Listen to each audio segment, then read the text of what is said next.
Okay, good afternoon, everybody, or good morning, depending on where you are in the world. My name is Gary Sankry, and I am the industry lead at Esri, supporting our consumer goods and services sector. And we are proud today to be sponsoring today's session, and we're very happy to share this webinar with everybody in the industry today. Joining us is my colleague, Eric Pollard. Eric is our consumer goods and services practice lead, and he's going to be showing you how you can leverage simple workflows to produce maps, perform analyses, and create presentations in Site to Do Business. These workflows, geared toward the commercial real estate professional, are essential tools to enhance your business, providing you with powerful spatial skills. Please feel free to ask questions during the webinar using the Q&A tab. We will answer as many as we can during and after the session. And if you're experiencing any technical difficulties at all, please use the chat feature to ask for help. This session will be recorded and the accompanying presentation will be emailed to all registered attendees. Eric, welcome, and thank you for joining us today. And I'm going to go ahead and turn this over to you. All right, thank you, Gary, and welcome everybody. As Gary said, my name is Eric Pollard, and I lead our consumer goods and services sector for Esri's professional services division.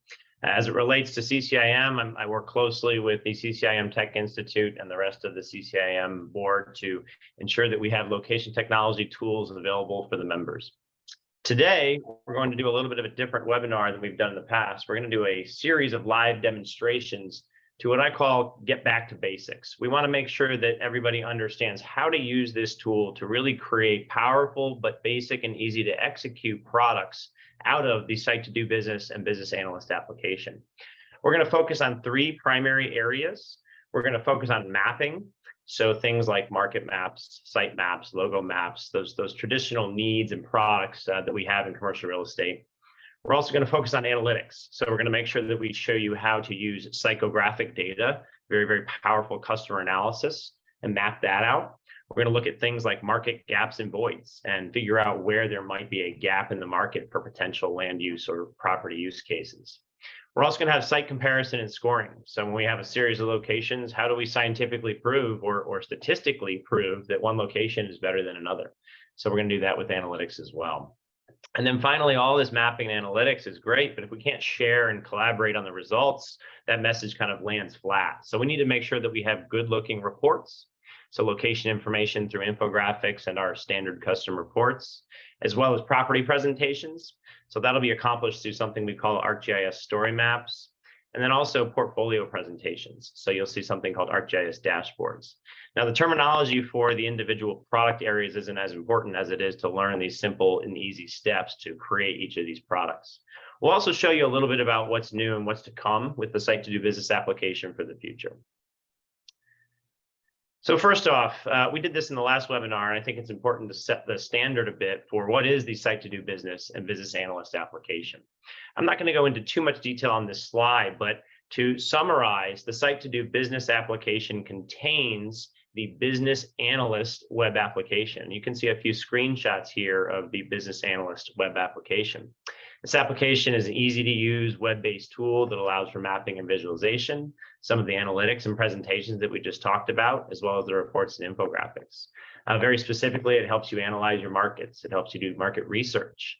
It helps you select sites, compare sites, look at the difference in different geographies. It also helps you generate demographics and psychographics. For those unfamiliar, psychographics are essentially the behavioral patterns of the population in an area. It also has business data and listings. So very importantly, understanding where those businesses are, and also some basic information about them, like estimated volume and estimated sizes. We'll get into that more in other slides.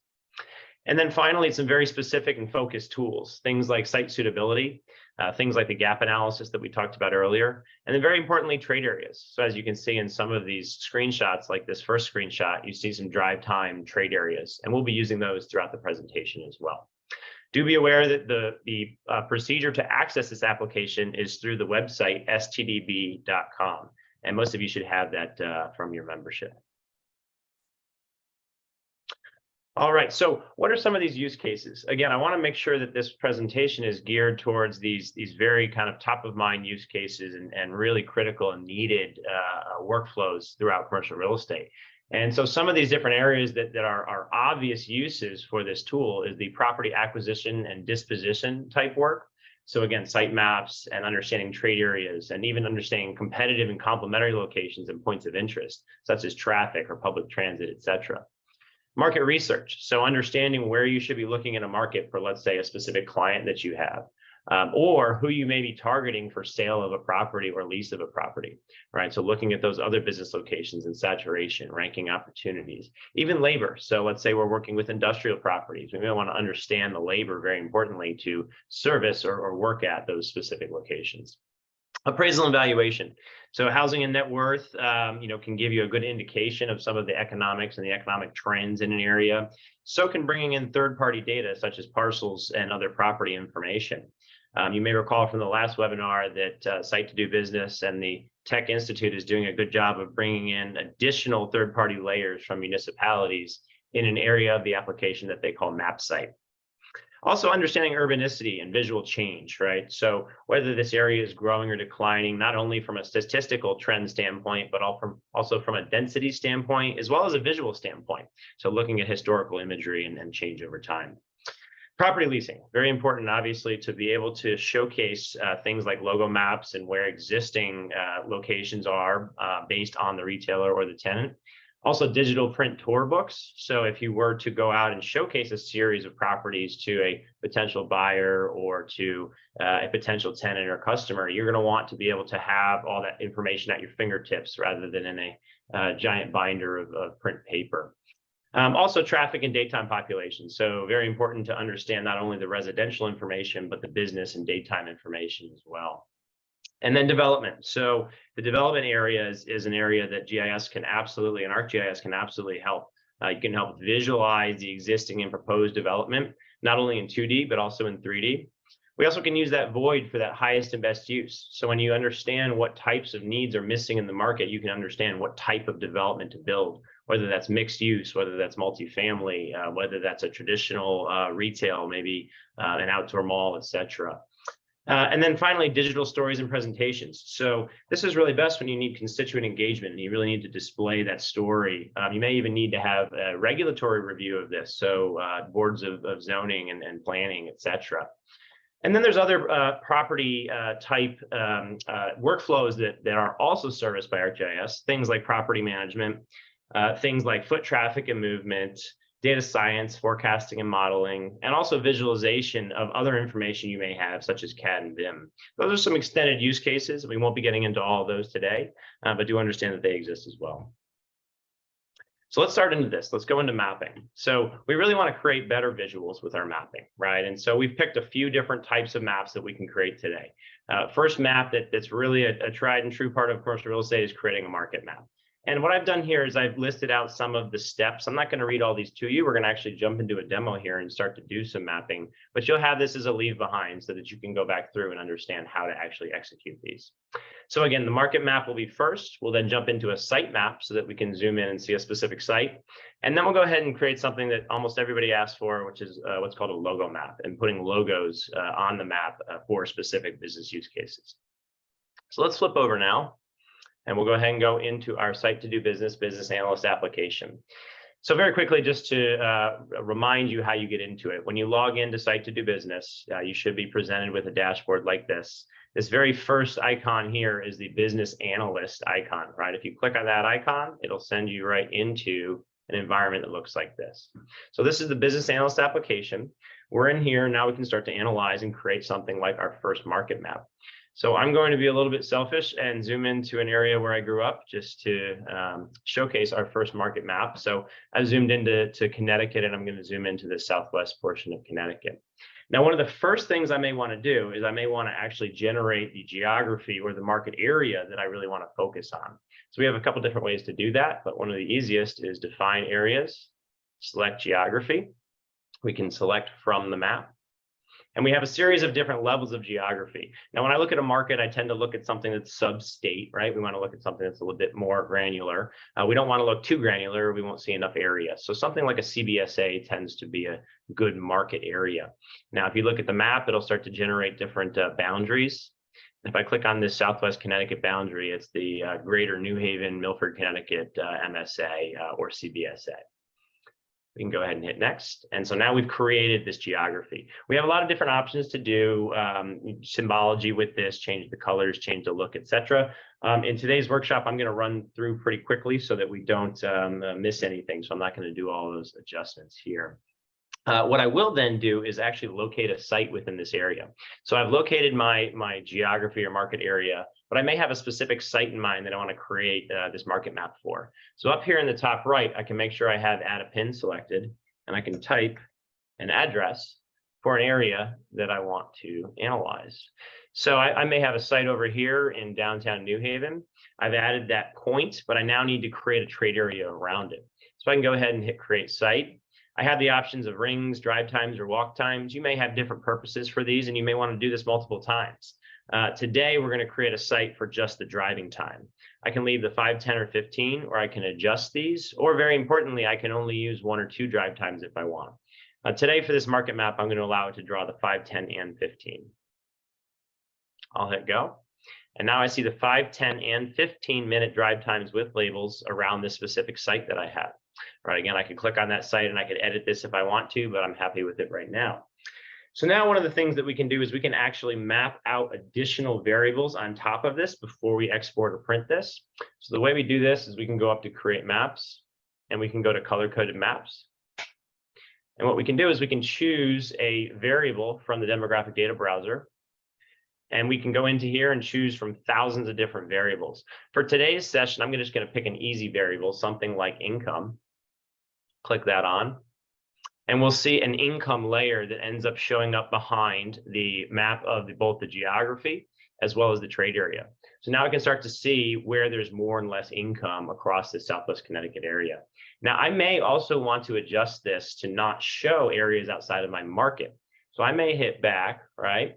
I may actually choose something like the median household income, draw that again. And what I may change is instead of current map extent, I may change it to my New Haven, Milford, Connecticut statistical area. So what you're going to see is it's going to actually cut it out now for just the area that features within my geography. So that's a nice clean market map. I can see my 5, 10, and 15 minutes. I can see my site here. If I hover over it, I can see that as well. And I see the surrounding area. So you obviously can take this further. We can go ahead and use things like annotation. Over on the far right, I could add an annotation, and I could give something like the address nice and bold, 100 Broadway. And I could continue to add additional things. So if I add that 100 Broadway, I could put that there if I wanted, or I could actually move that a little bit and put it over to the side or right next to the point, wherever I'd like to put it. Okay, and I can also change the color too if I wanted to make that a bit brighter. Let's choose maybe a yellow. We'll apply that. You can see that a bit easier. I can bold it. I can change the text size, etc. So you have lots of map making capabilities in here to make a market map. Now, finally, what I would want to do is go ahead and export this out. I have a couple different options. The first and easiest option is just to go ahead and create a PDF or image map of this this graphic here. And so what I'll do is I'll go ahead and go over here, and I'll hit my little add the create PDF or image button. And you'll see I get a little preview of this, and I can even move this map around a little bit to center it up a little bit more. I can call this my New Haven market map. I can add a subtitle, and I can call this 100 Broadway. And then I can continue to adjust things. I can also show the legend so that you see the legend for that variable, that income that we showed behind the scenes. And then I can go ahead and hit create PDF. This will start to generate, and it'll pop out when it's done. Now, while that's working, what I also want to discuss is going digital. So we don't have to just create PDFs and basically static maps. We can also create digital. Let me click on this just for a moment, just to show you the output, and I'll continue that thought. So there's a nice, easy market map, right? Very, very fast. I made that very quickly, and you can continue to adjust this as you need. So back here, again, like I said, we don't have to just do print type of maps. We can also go digital. There's a button above the PDF or image button that is the share map to ArcGIS. If I go ahead and hit that share map to ArcGIS, I get this interface, right? And I can title this, again, I could call this New Haven Market Map or anything else that I'd like to call it. I'll leave everything checked, meaning it'll give me all of these layers. I also can export these layers in a new hosted feature service. Don't worry about this too much, but if you know what you're doing within the ArcGIS environment, you can then manipulate and do more analytics on the points that are within the map. For now, I just want this map. So I'm going to go ahead and hit share. And it'll actually pop up in a moment with an icon or a message and a hyperlink to access that map. So I'll go ahead and hit that hyperlink. And you'll see it gives me now a content item. I'm going to show you where this is stored in a second. Let me show you very importantly in the map viewer. And by the way, you have two choices. You have the map viewer classic and the new map viewer. I think most of you are probably used to the map viewer classic, so I'll use that for today. We'll go ahead and open this up and we get this in a digital map. I can zoom around, I can pan, I can zoom in, I can do many different things in this map. I can turn things on and off if I don't want to see the median income, let's say, if I don't want to see those site buffers, etc. You can see I have full control. And I also can share this. So this is very important. You may see this and say, well, this is great, but I want somebody else to see this. You have this share button up here.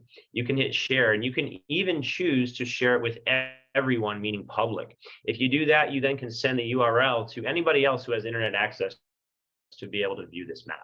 So understand you have full control over sharing this, printing it like I showed you a minute ago. And then you'll see in a little bit that there's also a way to go ahead and share this out to a web application that gives the user a little bit more of a clean interface. It takes a little bit more time to style it, but when you do, it really creates a nice final product. So that's a market map. Let's go back to our application. We're going to hit OK. And we're going to turn some things off. So I'm first going to go over to my X over here, and I'm going to turn off my median household income. And I now have this map again, right? I now might need to do something like a site map.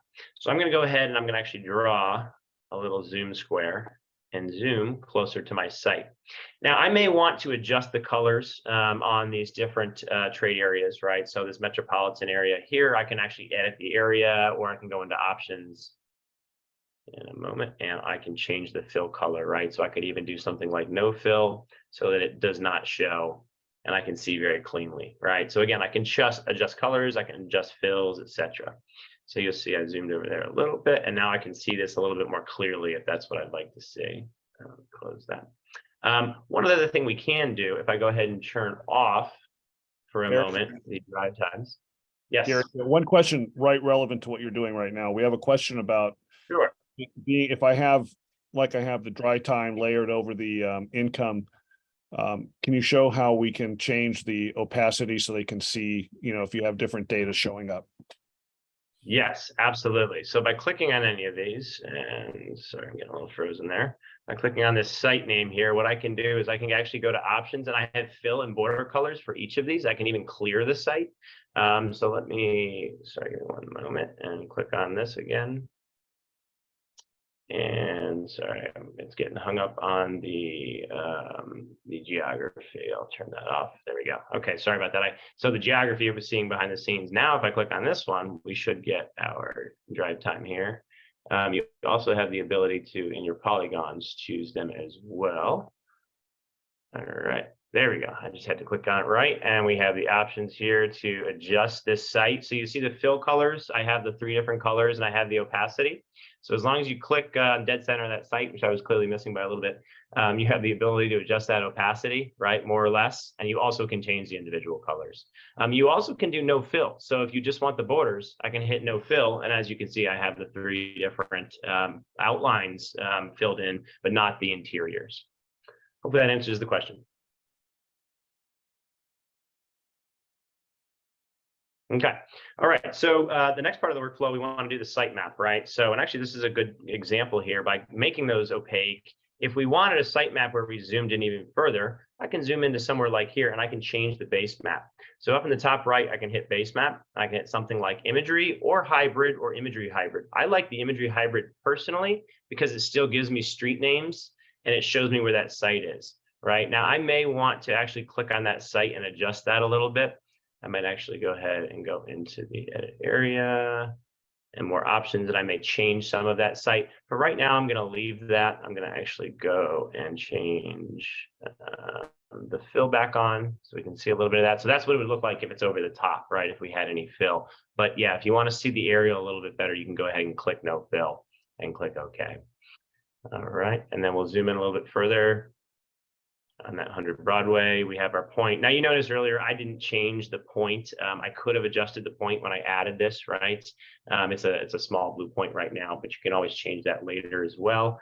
And you can also see it in the legend. So if I click over here, map legend, you can see that you have your label for your 100 Broadway, and you also have the label for the 5, 10, and 15-minute drive time. So do know that you have control over all that. One other important thing to note is when you do go into ArcGIS, so if you were to export this out to ArcGIS, you do have a more granular control over all the symbology of these layers. It's a little bit more simplified in the business analyst experience, so that it goes a little bit quicker, but do know that you do have that. So once we finish, going ahead and zooming into our specific area and finding that aerial that we want to see, we might want to add something like business locations, right? So if we want to add some other business locations, we can go up to create maps and we can go to points of interest. In points of interest, we can actually search for a specific business type, right? So I thought of New Haven, and I know New Haven's very famous for pizza. So why don't we go down to food, and we can actually go down to pizza. I can go ahead and select that. And I have some other options here too. I can search based on the current map extent. I can also search based on an AIX or SIC. In this case, I'm going to choose to search based on that specific area, which is my Broadway New Haven drive time, right? So I'm going to go ahead and hit OK. And you'll see there's a series of these that come out, 91 different locations, right? You'll also notice that they are categorized or sorted, I should say, by the actual business name. So you'll see the ones that are on top have the most locations within that 5, 10, 15-minute drive time, Domino's, Pizza Hut, etc. And then there's a large series of other locations. If you need to fine tune this list, you can go ahead and drag that little button out there, and you can check some of these on and off and look at the individual data for each of these. So lots and lots of great data in here. You definitely can fine tune the list of quote unquote competitors that you use. So in the interest of time, I'm going to just proceed forward. Now, I like to uncheck the cluster points, and let me show you what that looks like when I zoom out a little bit so that you understand. I'll also flip the base map just for a minute for the screen so that you can see this a little easier. So now you can see these red dots, right? Those are those individual pizza locations, as well as my blue, site point here. I can change this symbol. So in here, I can drop this down. I can pick from a series of symbols. In business, there's actually a pizza symbol. So I can choose a pizza symbol. And if that's what I like and hit done, you'll notice they're all the little pizzas all over the map. I also can change the size if I want to see that a little easier. Now we're seeing about size 30 pizza symbols. Now, in many cases, you're going to want to go ahead and use a custom symbol, right? So if I wanted to say custom, what I can do is choose from a series of symbols I've already uploaded. Now, earlier I uploaded a pizza symbol just to try it out. The way you would do this is in the top right, importing a custom symbol. I can actually choose something like a pizza icon. Go ahead and hit open, and then I get that pizza icon. Now it's always available in my custom symbol category. So once you upload a symbol once, you have that in here to use over and over and over. Now we'll talk a little bit more about different symbols and logos in a minute, but for right now, this gives us a good market map if I were trying to look at an area and understand my drive times, my competition, if let's say I was trying to sell or lease this to a pizza operator, right? And we can go ahead and hit next and hit I'm done. And now we get back to the step of doing a couple different things. We can go ahead and adjust the annotation. See, maybe I don't like that anymore, that annotation, right? So I can double click on this and click on this one more time. And I can zoom in here a little bit and click on my annotation. And now I have the ability to adjust this, right? So now I'm nice and centered. I can adjust this. I can change it to italic. I can change it to whatever I want. Add that there. I also can delete by just pressing the delete key. I can delete this existing annotation as well. So that should delete on me.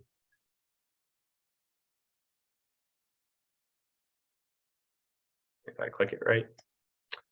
I'll typically delete. The other way I can do this, by the way, is hitting clear map, and I can clear that annotate later. If for some reason your delete key is not working, that'll get it off. Then I can go back to annotate and add it again, and add in anything I need. Again, it doesn't have to just be text. It can be shape. It could be images. I can draw things. So I really have full map control. So understand this annotation is very powerful when you're creating that final map.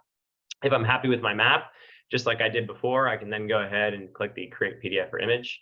I can get this image. I would include the legend to make sure they understand that those are pizza locations. I can change the title, and then I can print it, etc. I also can just choose an image. So if you're throwing this just in a PowerPoint, you can just take this image and directly put that into something like a PowerPoint or an email, etc. Very easy to generate this image. So that's really how you can help create a sitemap with these workflows. You also can do something called a quick comparison. I put this kind of as a bonus, but something that typically would go along with a basic sitemap would be a quick comparison to the geographies around it. So very quickly, I can go up to reports. I can go to comparison reports. I'll choose my site, which again is my 100 Broadway, as well as my New Haven Milford surrounding area, right? And I can have the two of those compared for a series of variables. You'll notice that CCIM and Site to Do Business have put a series of variables that are already ready in here, right? So things like retail sales, I could choose, etc. Also, there's a series of Esri reports. So I can go in here and do something more basic. Maybe I wanted something like a geography comparison or an income comparison. These are all very easy to then go ahead and export or print. So down here in the bottom right, I can export this out and I actually get an income comparison Excel document. And obviously that's a little tiny, but you can see you can adjust this, make it a bit larger so you can see it and work with this data. So again, something that you can very easily accompany the mapping with. Eric? Go ahead, Gary. Really quickly, a couple data questions that came in.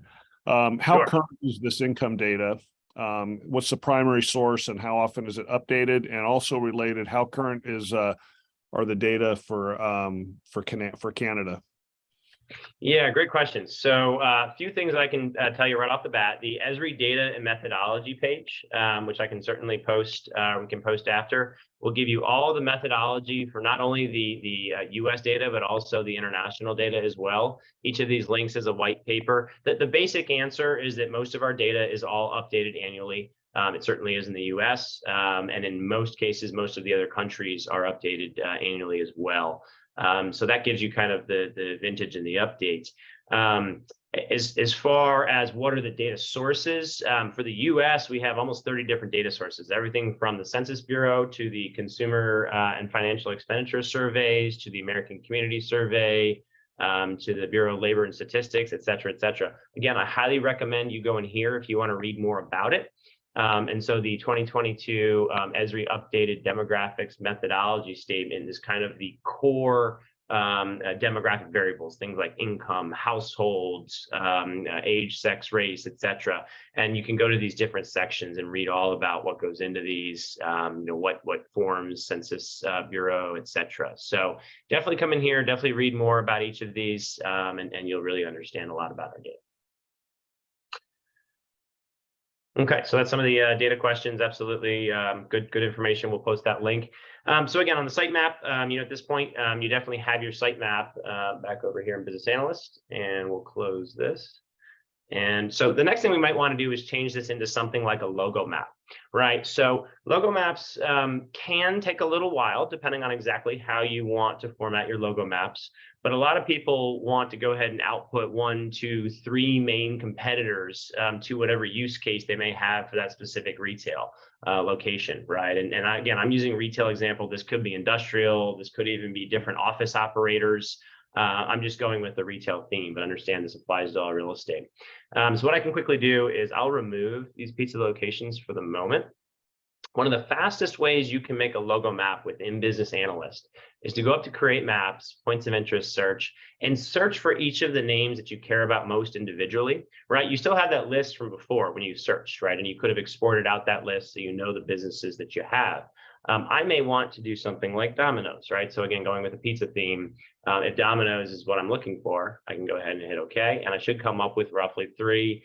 It looks like there was one that was slightly different categorization, Domino's Pizza, totally fine, right? They're both going to be included 4 of 4 in the same search.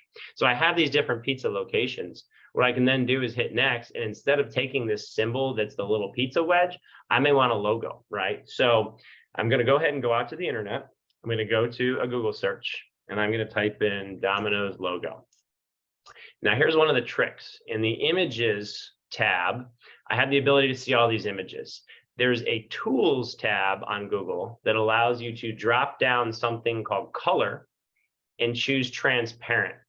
Why this is important. I don't typically want all this white behind the colored logo to show up on the map. It makes the map full of a lot of white pixels, right? So I may want something like this Domino's logo, but I want that white to be, as you see here, transparent in the background.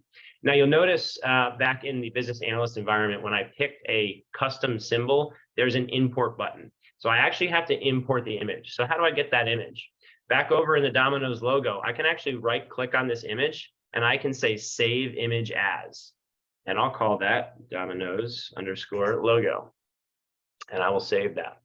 I'll go back to business analyst now. I'll import the custom symbol and I'll choose that Domino's logo file that I had just saved.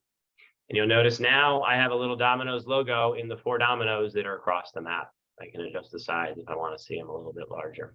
Also, one other very important thing, you notice there's a 2 right here. It's because there's actually 2 dominoes in the downtown. If I were to uncheck the cluster points, they now separate and you see the 2 separate dominoes.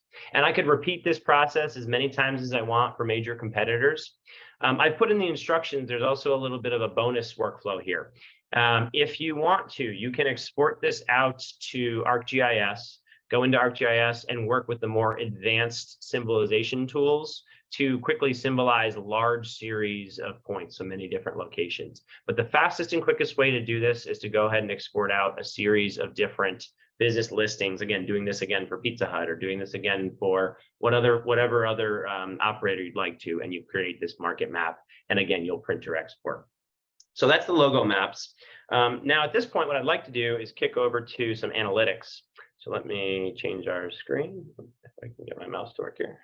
Eric, before we do that, we want to let's do a quick poll on the mapping to see how people are using these. Sure, thanks, Gary. So we've just put a poll up. Just curious for the listeners, how important are maps in communicating your market potential, and how important are them to the work that you're doing with your clients? Just take a few minutes to vote, and we'll get back to you with the results. Also, Eric, in the meantime, before we transition, a couple really quick questions. It is possible, you showed how we could save those annotations so that you can continue to use them for different kinds of presentations.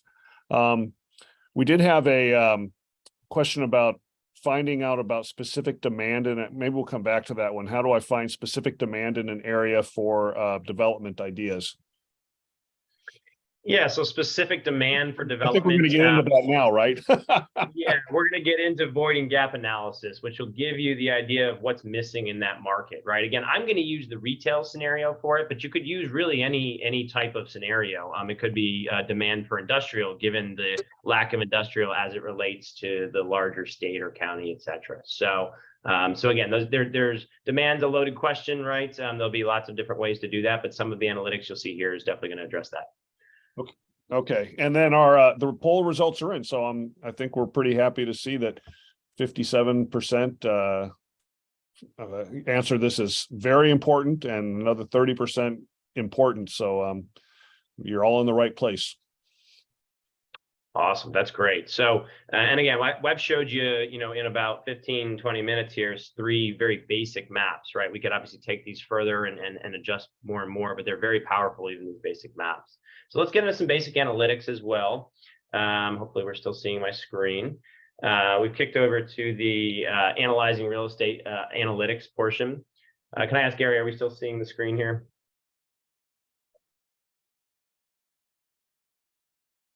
Yes, we are. Okay, perfect. Thank you. No, actually, you need to go to Eric. You need to go to presentation mode. We're seeing your PowerPoint. Perfect. Thank you. Okay, so in the analytics realm, we're going to do 3 things very quickly, right? We're going to go ahead and we're going to move forward on that. We're going to go to the analytics realm, and we're going to do a customer analysis, show you how to very quickly understand customer analytics and specifically psychographics. We're going to then do a market gap and void analytic, and then we're also going to show you very quickly a site comparison. We've actually already kind of shown you one form of site comparison, so we'll talk about another one as well. Okay, so let me jump back over to the software. And so now what we want to do is we want to go ahead and actually do that first analytic. And so I'm going to move some of my information over here. Give me one second.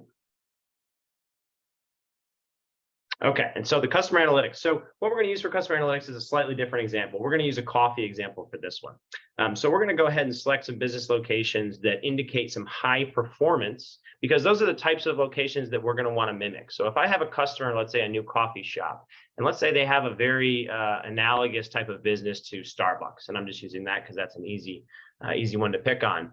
We may want to understand, well, what other Starbucks are doing well in this region so that we can find similar areas that have similar population that hopefully should lead to similar sales. So what I'm going to do is I'm going to clear off our Domino's for the moment, and we're going to go back to our business and facility search. And we're going to go ahead and actually in the category, choose coffee shops. Okay. And I'm again going to do it in my trade area. I'm going to hit go. I'm going to see these series of coffee shops. Now you'll notice that a few different things came on here. One, you'll notice I'm going to have to change the logos in a moment from Domino's back to something else, but you'll also notice that there's a few different coffee shops. Well, I said that I cared about Starbucks, right? So I'm going to choose Starbucks only. I'm going to consider them my analogous or most analog type of operator. If I go ahead and hit next, I would actually be able to go and change the symbology. First, though, I'm going to do one other thing. I'm going to expand this out, and I'm going to actually look at these locations based on their estimated sales volume. So I'm going to sort this descending based on the estimated sales volume and see the top performers. Now, this data is estimated. I know we'll get a question about this in a moment. It's estimated based off of some different pieces of information, one being the square footage classification, two being the number of listed employees on their tax filings, as well as an industry multiplier. It's a little bit of the secret sauce of how some of this data is created. So again, not exact, but giving you a good idea of which locations should be doing better and which ones are likely doing a bit worse. Again, we just want to look for the common thread in the population of the ones that seem to be doing better. So in this map or in this table here, I can see that I have 4 that are clearly doing over 1 million. I may want to analyze just those 4. So if I turn them all off and just turn back on the top 4, I'm only going to take these top 4 now in my next part of this analysis. I'm going to change the symbol because obviously we're not doing pizza anymore. I won't worry about a custom symbol for right now. I'll just turn on the coffee cup and go ahead and hit done and hit next. So now I have a series of these different locations, right? One thing I can do is I can go ahead and actually save this layer. So I can call this coffee shops, hit save. So I now have this layer to work with as much as I need to.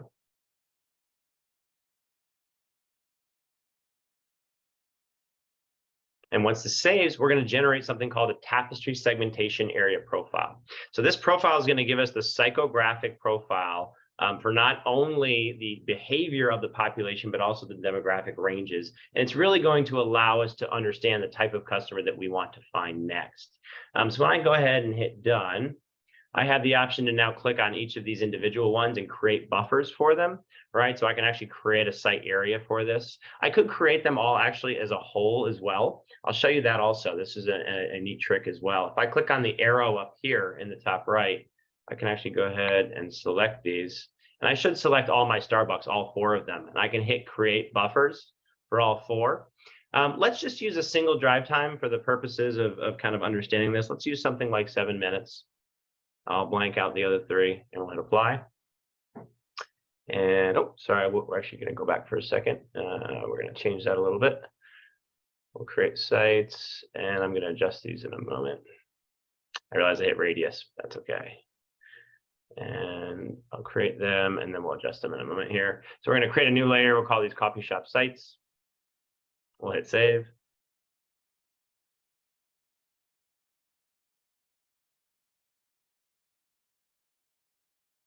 So the purpose of doing this is really, again, to understand what the population looks like around high-performing areas. In these high-performing areas, we then can find additional population that looks similar. So once this pops out, we'll go ahead and take a look at that tapestry segmentation area profile. Normally, I would go ahead and change these back over to drive times. I'm going to actually just use these for now because I see we're running a little short on time to try and get to all of our analytics. So once these pop out, I'm going to go ahead and generate that tapestry segmentation area profile. Note that you can do this on an individual location, or if you're a little bit more familiar with the ArcGIS Online environment, I could share this map out to ArcGIS Online like I talked about earlier, go in there and go ahead and merge these 3 individual features into a single layer to analyze them all at once. So lots and lots of different possibilities to do this. That's kind of listed in that bonus that we had in that last slide, using those top locations as a whole to understand the top performers. So once this comes out, we will be all set.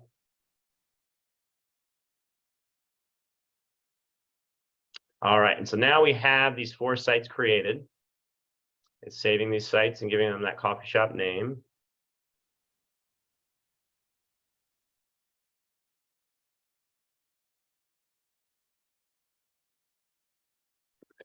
Eric, while this is working, just really quick, Sure. We do have a question about, and I think you've already touched on it, but sharing these maps with folks who are not on ArcGIS or inside of the ecosystem. So. Yeah, absolutely. So anybody who's not on ArcGIS or inside of the ecosystem, you can choose to share these items publicly. So as I showed you earlier, over here in this market map, if you were to choose share and you were to choose public, you're actually going to give access via a URL publicly. Obviously, if you create a PDF or something like that, it's a file that you could email or share just like you would any other file. But from a digital standpoint, going here and choosing public will allow you to then generate a URL that you can share this with publicly, right? So here I have this New Haven market map. I now can actually share this web map publicly via its URL or from its item details page. I can look at that as well. If we click on the more details, will give me the sharing URL also. So I now have this. You mentioned a PDF, so you can also create printed materials if that's what you wanted to do and have these maps in those printed materials. Absolutely, yes. So you absolutely can create those printed materials just like this map right here, right? This is a printed material where it's a static map. You can share this out. It's a file. It's a PDF file. I can choose to download this right to my computer, right? With this little download button. Any of your modern web browsers will have a download button for a PDF. And then you can go ahead and share that. Okay, hopefully this is finished. Looks like we had a little hiccup on creating the buffers, but let me do quickly a 7-minute drive time on just one location. And I think you'll get the idea here. Okay, that's a little short. Maybe we'll go ahead and create that site. Actually, sorry, let me go back. I'm gonna adjust this just a little bit. So we have a 7-minute drive time. It's a little short, but we'll use it for now. Obviously, this location was right off the highway, so we can see that it gives a bit of a highway drive versus another type of drive. But what we can do here is we can go into reports now for this Starbucks, just for the purposes of the presentation, and do a tapestry segmentation area profile. So if I choose that and I hit run report, you'll see that we'll get a link for a tapestry PDF here momentarily.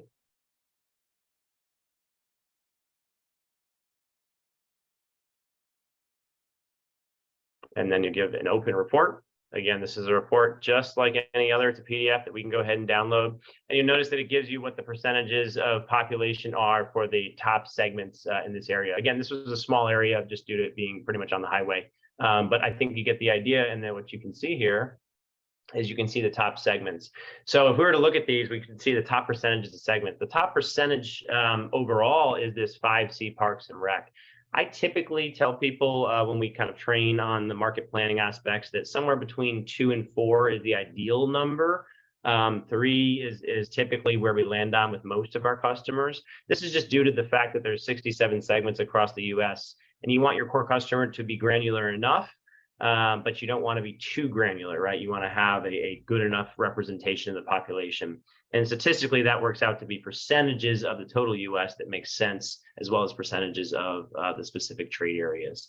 Other things you can look at are indices as well to see how they index against the entire US. So again, this one is indexed very high, this 5C.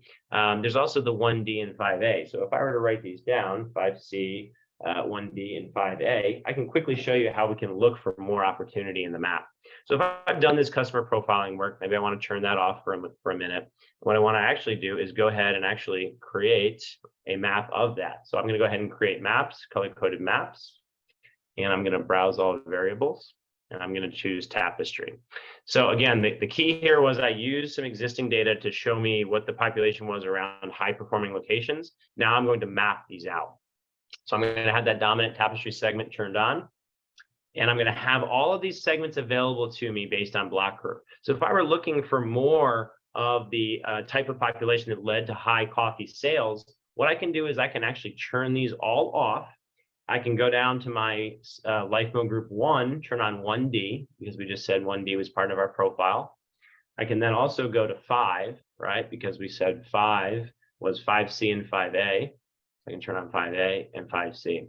And now you see what I have. I have holes in the map that do not have that core type of customer. I have areas that do have that core type of customer.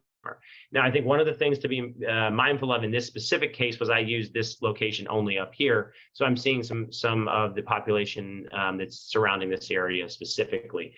When I do this for real, like I had put in the bonus, I would probably use more than one location. I'd look at more than one set of tapestries to do this for real. I may even look at all of these together. But this starts to give you that market analysis based on customer data, based on the demographics for surrounding high-performing locations. So now we're going to jump to market gaps and voids very quickly. I'm going to clear this map of a few things. We'll clear it of the Starbucks, and we'll also clear it of the dominant tapestry. All right, so we have a bit clearer map now. I'm going to go ahead and go up to run analysis, and I'm going to go to void analysis. And we're going to go ahead and hit get started. And we're going to select an analysis area. And we're going to use for the analysis area, the 5, 10, and 15 minutes, right? That's what we want to analyze. But our reference area is going to be the larger area around it. Now, what I don't want to do is just do a drive time around it. I want to change this reference area to be something like a specific standard geography. So I want to be something like the CVSA that's surrounding it, right? So I can go ahead and hit OK on here, and it'll give me, again, that surrounding New Haven Milford geography. Now I'm going to hit next. So now I've set my reference area, I've set my analysis area. What I want to do is I want to pick the specific use case, which is coffee. So I'm going to go ahead and hit create a custom list. And in here, in the categories again, in the food drop down, I get to choose coffee shops. So by running this analysis on coffee shops, and it really is that easy, it took about 60 seconds to set that up. I now get a series of analysis for voids and gaps in the map. Now, what's really critical here is to open this up and look at the advanced view. So by hitting this advanced view, what I'm able to see is the differential in what is expected in the analysis area versus how many locations are actually in the analysis area. And this is normalized based on population, right? So you can see these results are normalized based on population. You can actually normalize based on different variables. So again, if you're not doing a retail scenario, you may normalize based on number of businesses or some other different type of metric. But here, what you can see is you can see also by brand. I think this is pretty interesting. You can see the number of locations that are within this 15-minute drive time for Starbucks is 10. The expected number based on population should be 8 based on the reference area being that larger CVSA. So again, we knew that we were kind of in a downtown that was likely a bit denser with some of these specific types of shops, but it does give you an idea of who's missing, who's there, and whether there is or is not a total gap. So hopefully this void and gap analysis shows you a bit of how you can really start to prove what types of businesses are in an area and really are oversaturated or not in an area and need to be in that area. Again, very important to real estate leasing, sales, development, etc. Okay, so now we have one more, the site comparison workflow. So I showed you earlier how you could go ahead and go up to reports and go to the comparison reports to quickly create an Excel comparison. I'm also going to show you a couple other quick ways. So let's pick a site over here. Let's create a buffer. We'll just do 135 for the speed right now. Sorry, we got to save that. We'll create buffer 135. Okay, and now we have that. We have that named as Starbucks. We can do a comparison, right? I just want to create the site quickly so that I make sure and have this. I'll leave these as the standard colors, and I'll hit create site. And we'll choose, create a new layer. We'll call this comparison. And we'll hit save.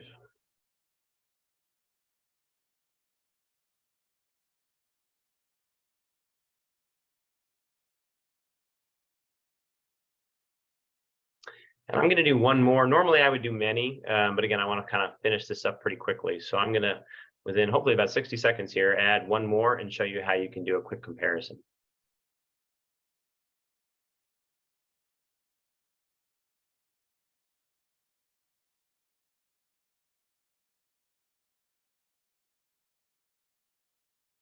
While I'm setting this up, Gary, do you want to run the next poll? Because all I'm going to do is add one more site, and then I'll show everybody how to do the analytics on this. Yeah, if we could, then let's bring up the poll on analytics. So here we go. What data and analysis do you find most useful in your work? And you've got some choices here: traffic, psychographics, demographics, business listing, or all of the above.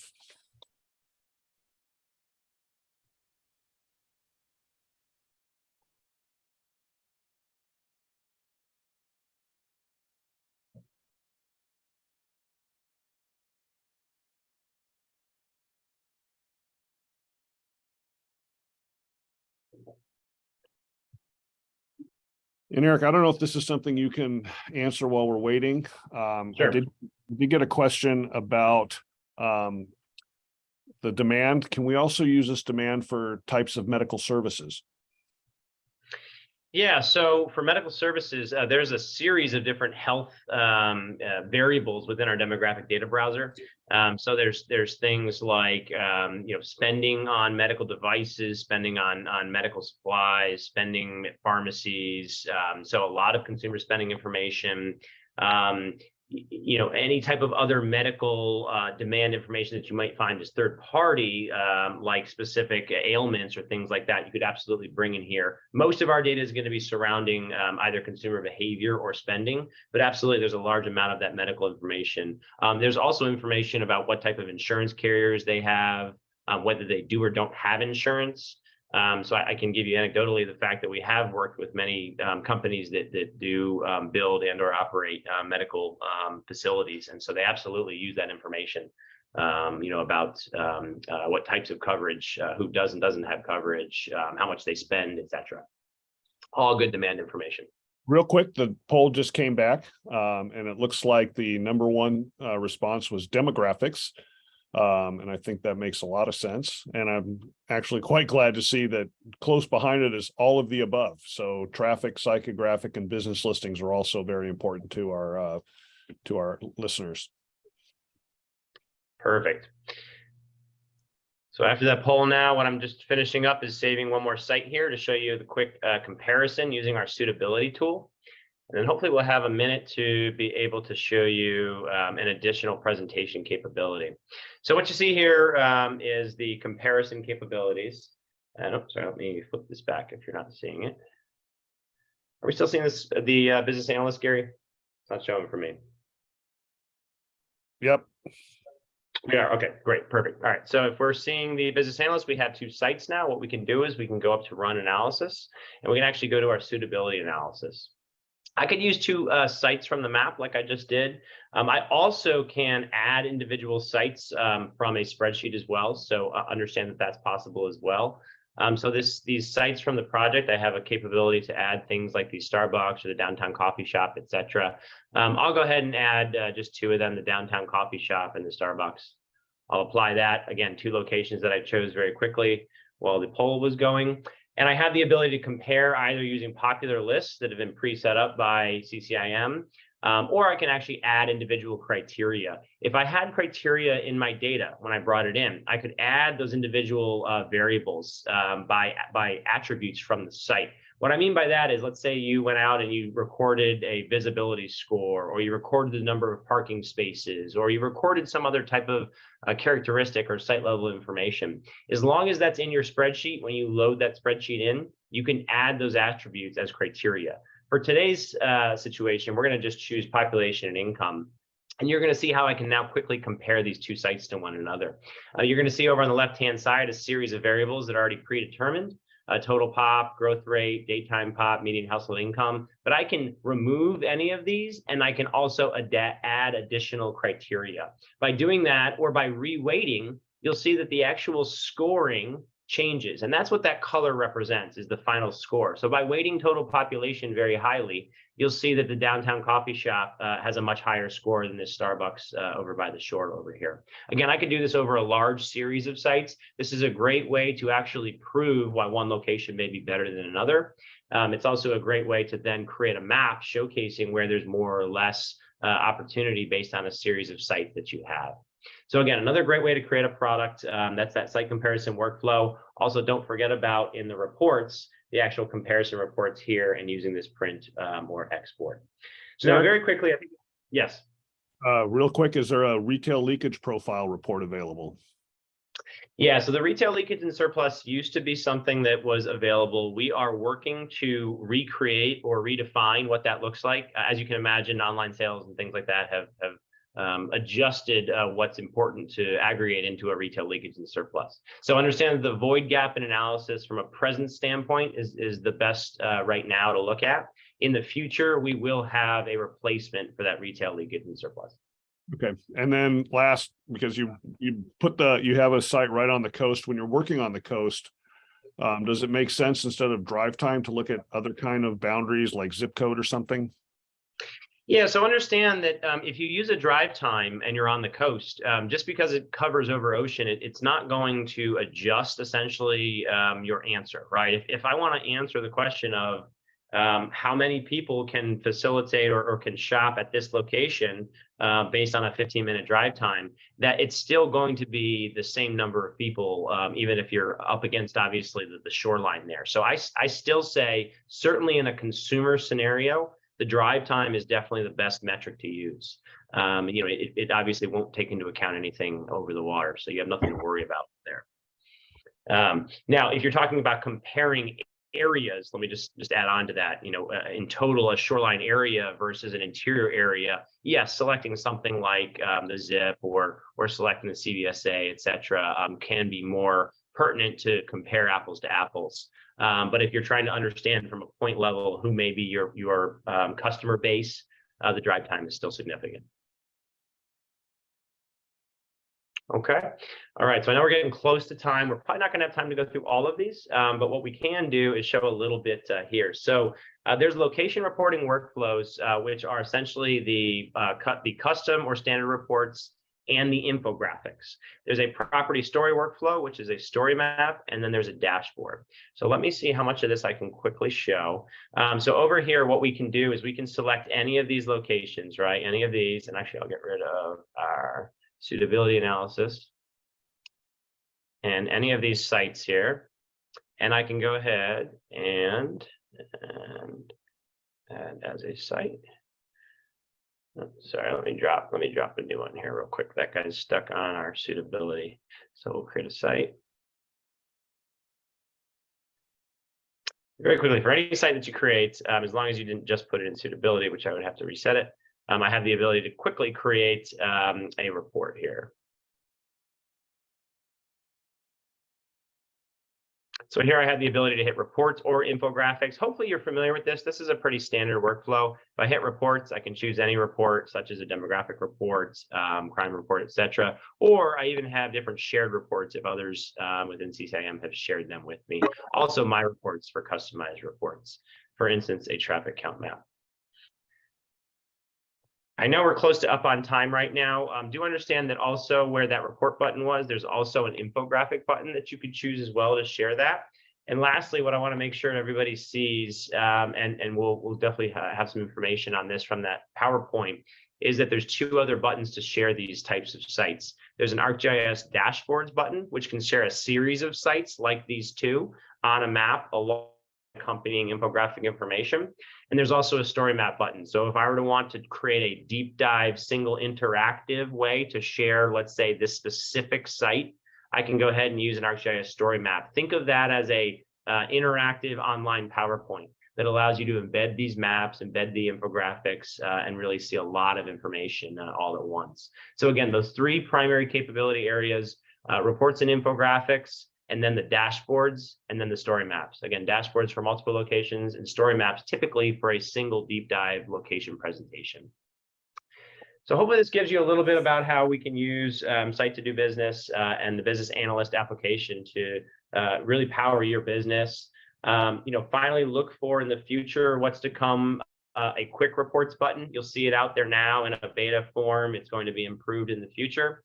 You've probably seen that on your Site to Do Business dashboard, so please look for that. Apologize for cutting a few of those things short, but I'm glad we got to some of the key criteria like the mapping and analytics. Gary, any quick questions I can answer? Let me see. I don't think so. It looks like we got, I was able to work them all in for you, Eric, so we're good to go. So thank you very much.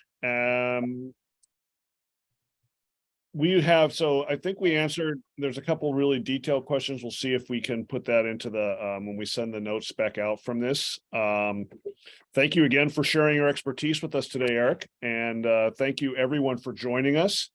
As we mentioned, that a recording and these materials will be distributed to everyone who attended. And we wish you all a very happy holidays, and thank you very much. Thanks, everybody.